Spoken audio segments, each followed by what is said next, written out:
Okay, Lalita Ben, Yes, Jai Sachidanand. Jai Sachidanand. Shailesh Anandji, जी जय सच्चिदानंद. Jai Sachidanand. I remember a satsang with Dada Bhagwan where he said that modern science can only access the mind to a certain degree, you know. Ji. So I want you to expand on that, and what are the layers that it cannot access, and you know, is it like sukshmatam, sukshmatar? You know, if you just kind of expand on that, please. Yeah. So Hindi में बात करूं रजनी भाई की कौन से language में बात करूं? आज तो हिंदी का है, आज हिंदी सत्संग है. So I need his permission to continue, no, Lalita ji? No, you go ahead. Lalita Ben, you are okay with Hindi, right? Yes. I'll do both Hindi. Follow Hindi and Gujarati. आज today Saturday Hindi है. So विज्ञान और वैज्ञानिक भी truth की खोज में है और आध्यात्मिक वैज्ञानिक भी परम तत्व और परम सत्य की खोज में होते हैं. तो आज का जो आधुनिक विज्ञान है, तो बॉडी का तो साइंस काफी कुछ खुला किया उन्होंने, इलेक्ट्रॉन माइक्रोस्कोपी और सब कुछ, इलेक्ट्रोफिजियोलॉजी. सो स्थूल शरीर और कुछ हद तक इलेक्ट्रिकल बॉडी जिसे हम कहते हैं, वाइटलिटी बॉडी या बॉडी, उनका भी कुछ साइंस आज के साइंस के जरिए ओपन हुआ. जैसे कि लोग electrocardiogram, electromyogram, electroencephalogram, we measure the voltages actually. फिर ऑरा बॉडी की पिक्चर्स भी ली जा रही है, GDV compact camera, GDV express cameras वगैरह वगैरह. और ऑरा बॉडी में भी जो चेंजेस आते हैं वो भी साइंस ने कुछ हद तक डॉक्यूमेंट किए. यहाँ तक कि वो लोग ये निष्कर्ष पर पहुंचे कि पहले ऑरा बॉडी में डिफेक्ट होती है, बाद में स्थूल शरीर में रोग आते हैं या तो डिसीज बाहर दिखता है, पहले वो इनर एनर्जी बॉडी में डिफेक्ट दिखाई देती है. So that also science has reach to certain extent. Yoga उससे आगे गया है कि योगिक जो चक्र और प्रक्रियाएं हैं, तो वो लोग आज के साइंस से थोड़े और सूक्ष्म में उन्होंने देखा. जो एनर्जी की चैनल्स की बात की, नाड़ियाँ की बात की. फिर आगे चले तो अंदर जो अंतस्करण आता है, तो अंतस्करण में दादाजी ने हमें मन, बुद्धि, चित्त, अहंकार की बात की. तो मन में स्थूल मन, सूक्ष्म मन, मैंने एक तो द्रव्य मन या डिस्चार्ज माइंड और दूसरा कॉजल माइंड की बात की. और स्थूल मन में भी जो थोड़ा पार्ट है, तो वहां तक आज का साइंस पहुंचा कि भाई साइकोलॉजी की स्टडी की गई, बिहेवियरल साइंसेस की स्टडी की गई, साइकियाट्री की स्टडी थोड़े बहुत की गई. यहाँ तक कि कुछ साइंटिस्टों ने यहाँ तक पहुंचे कि thoughts are also physical things and they can affect the outer environment और हैपनिंग्स. थॉट्स के ऊपर भी कुछ एक्सपेरिमेंट किए गए. आज थॉट से भी कंप्यूटर चलाने का और कुछ चीजें चलाने का वो चल रहे हैं प्रोजेक्ट की, how our thoughts can give command to the other gadgets और कंप्यूटर्स. और कुछ साइंटिस्टों ने ये थॉट्स के बारे में भी एक्सपेरिमेंट किए. सो यहाँ तक ये लोग पहुंचे. मगर अभी आगे जो अंतस्करण की सूक्ष्म प्रक्रिया है, इवन चित्त के बारे में थोड़ा बहुत, नॉट एग्जैक्टली आधुनिक विज्ञान, बट कुछ रिसर्चेस हुई जिसमें रेकी भी एक चित्त शक्ति पर काम करती है. फिर चित्त के जरिए ध्यान के माध्यम से उन्होंने कुछ एक्सपेरिमेंट किए. टेलीपैथी जो बोलते हैं, दूर संदेशा भेजने की क्रिया में भी चित्त का उपयोग है. सो कुछ हद तक वो पहुंचे. अभी उसके आगे वो कहाँ नहीं पहुंच पाते हैं। अच्छा, हम्म, बिलीफ के बारे में भी थोड़ा बहुत उनको पता है, मगर बिलीफ्स कैसे काम करती है, कैसे ये सब चीजों को अफेक्ट करती है, वहां पर आगे नहीं पता। इवन मन का कुछ साइंस आधुनिक विज्ञान को नहीं पता कि मन कैसे बनता है, कैसे काम करते हैं। दादाजी ने बताया कि opinion is the father of the mind and language is the mother of the mind. फिर मन की ग्रंथियों की बात दादाजी ने की, मन पार्लियामेंट्री सिस्टम की बात की। ये आधुनिक विज्ञान वहां तक नहीं पहुंच सकता है, क्योंकि उनके पास ये गैजेट्स नहीं है, या तो they don't go beyond the gadgets की।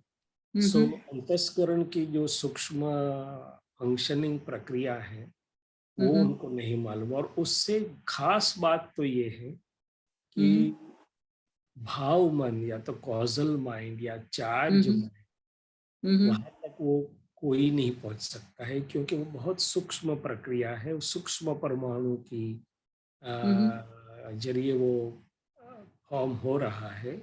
सो दादाजी ने ये बात साफ बताई कि कॉजल माइंड तक तीर्थंकर और ज्ञानी के अलावा कोई नहीं पहुंच सकता है। आधुनिक विज्ञान का तो पहुंचने का अभी सवाल ही नहीं उठता है, क्योंकि वो बहुत सूक्ष्म है।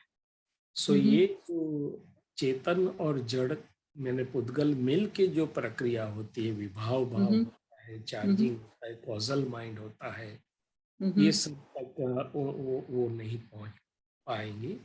और इवन बाकी की बात जो की कि मन के बारे में भी कई चीज उनको अभी क्लियर नहीं है। मन को कैसे कंट्रोल करे वो भी उनको नहीं मालूम। चित्त की कुछ चीजें उनको नहीं मालूम। अहंकार भी फिजिकल कैसे हो सकता है, अहंकार का फॉर्मेशन कैसे होता है, जन्म कैसे होता है, अहंकार कैसे काम करते हैं, कुछ सूक्ष्म बातें अभी तक पूरे वर्ल्ड में खुली नहीं हुई। वाकई प्रयत्न तो सबका बहुत सन्निष्ठ प्रयत्न है। आप देखो तो कितने सारे scientist, psychologist, psychiatrist, physiologist, behavioural scientist सब लोग काम कर रहे हैं कि भाई ये कैसे हो रहा है, कैसे उसको for the benefit of humans, for the benefit of Mankind, कैसे उसका उपयोग किया जाए।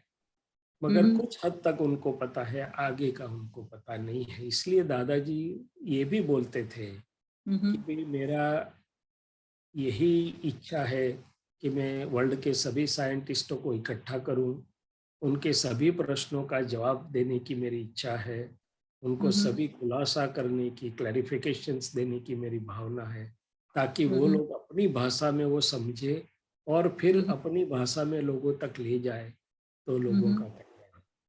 सो ये कुछ हद तक आज का विज्ञान पहुंचा है। Still they are trying to go deeper down. एक एरिया ऐसा भी है कि जहाँ कुछ साइंटिस्ट भी स्पिरिचुअलिस्ट उनका इंक्लिनेशन है, और आध्यात्मिक और साइंटिस्ट मिलके भी कुछ काम करने की कोशिश कर रहे हैं कि कहाँ और कैसे पहुंचे। मगर कुछ चीजें ऐसी हैं सूक्ष्म और सूक्ष्मतर, या तो सूक्ष्म जो अपने ज्ञान दर्शन प्रकाश में देखी जा सकती है, तो वो अभी तक तो मॉडर्न साइंस के गैजेट्स के परव्यू से थोड़ी बाहर है। पर फिर भी काफी हद तक आज के विज्ञान ने प्रगति की है, वो भी तो मानना पड़ेगा। क्योंकि एनर्जी की बात उन्होंने की, एवरीथिंग इज एनर्जी, या तो वेव्स की बात की, वो काफी कुछ बात तक पहुंचे। और ललिता जी, क्या आप इसमें What does Dada mean by saying Nij Akash? निज आकाश? ओके, तो in internal space or ये दोनों चीज मेरे ख्याल से कि जैसे 6 तत्वों से ये पूरा चल रहा है, ऐसे ही हमारा शरीर और हमारा विश्व भी 6 तत्वों से चल रहा है, ब्रह्मांड भी 6 तत्वों से चल रहा है। तो पहले तो स्पेस जो है हमारे माइंड बॉडी स्पीच के अंदर है, मगर दूसरी स्पेस जो है हमारे स्पंदन जहाँ जाते हैं, हमारा व्याप जहाँ है, हमारा चित्त जहाँ तक है, जिन जिन चीजों से, फाइलों से कनेक्टेड है, या तो जिन जिन जहाँ जहाँ भी हमारा चित्त के जरिए, स्पंदनों के जरिए व्याप हो रहा है, तो वो स्पेस में हम बाहर भी जी रहे हैं, अंदर से हमारा प्रोजेक्शंस जो है हमारे वो बाहरी स्पेस में भी जा रहे हैं। सो पहली स्पेस हमारी अंदर है, दूसरी स्पेस शैलेश के जरिए जीते हुए बाहर भी है, वो डिस्चार्ज स्पंदन भी है, और आज भावना के स्पंदन भी विश्व में जा रहे हैं, जैसे जगत का ये है वो है। और तीसरी चीज, जब ये सबसे मुक्त हो जाएंगे हम, जब मैं परम ज्योति स्वरूप सिद्ध भगवान हूँ, तो हमारा चेतन जो बोलते हैं कि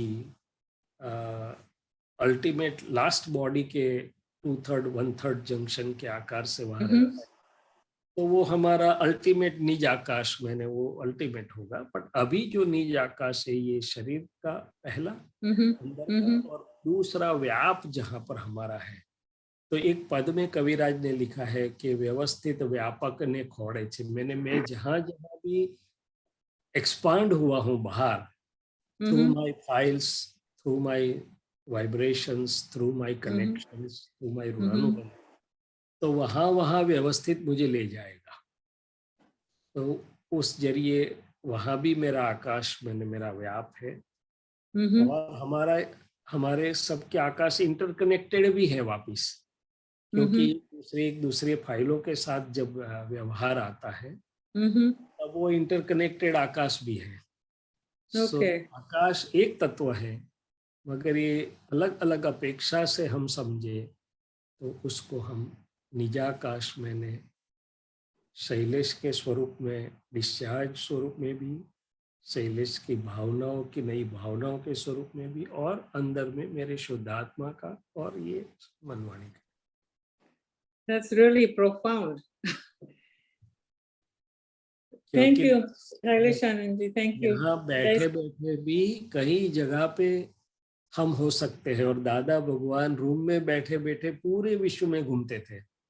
Yes. और उनके स्पंदन तो पूरे ब्रह्मांड में गए जगत कल्याण के। तो ये बात है। That's a topic in itself for just a satsang. That's Akash.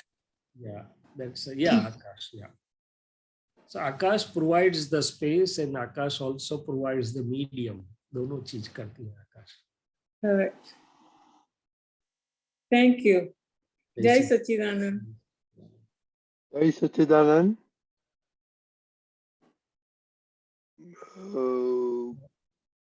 और आकाश के जरिए ही दादा भगवान इंडिया में बैठे बैठे आपकी यूएसए में भी विधि करते थे।